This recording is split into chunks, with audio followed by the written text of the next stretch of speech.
আজকে ভূমিকম্প হয়েছে না? খবর নেই, অনেকের খবরই নেই। চিন্তা করলাম আর ঘুমই আসে না, এমন ভয় লাগছে যে আল্লাহ 1 মিনিটও তো লাগে নাই দুনিয়াটা শেষ করতে, 1 মিনিটও লাগে।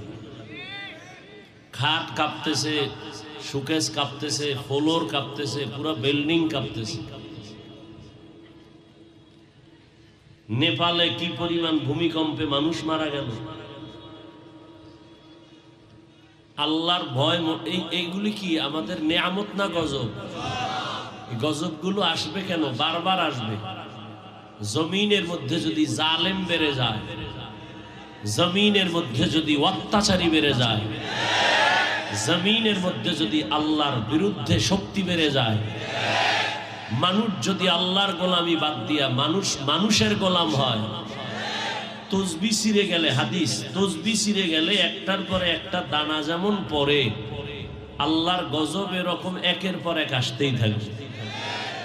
করোনা না যাইতে ডেঙ্গু, করোনার থেকেও ডেঙ্গুতে মানুষ মরেছে বেশি।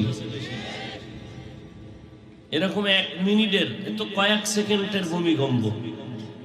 অনেক বছর আগে এরকম খুব বড় এক ভূমিকম্প হয়েছিল, আর আজকে হলো।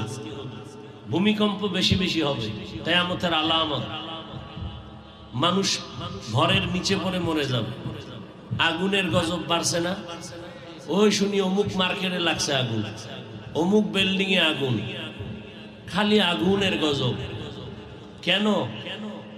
নামাজ পড়িয়া সুদ খাই, নামাজ পড়ি মিথ্যা কই, নামাজ পড়িয়া পরের হক নষ্ট করি, নামাজ পড়ি জবানে গীবত শেখায় সারাদিন রাত, সারা রাত্র মোবাইল নিয়া কবিরা গুনার প্র্যাকটিস করি সারা রাত।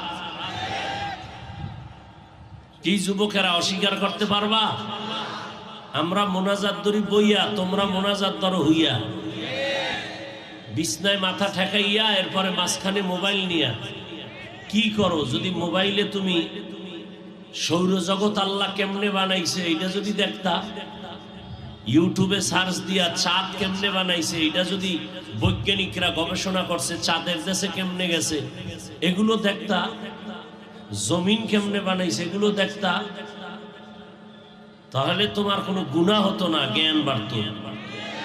তুমি তো এমন আকাম করো যে আকামে তোমার চেহারা এই পরিমাণ নষ্ট হইতেছে যে তোমার এই চেহারা পৃথিবীতে আর মরার আগে কেউ ভালো করতে পারবে না।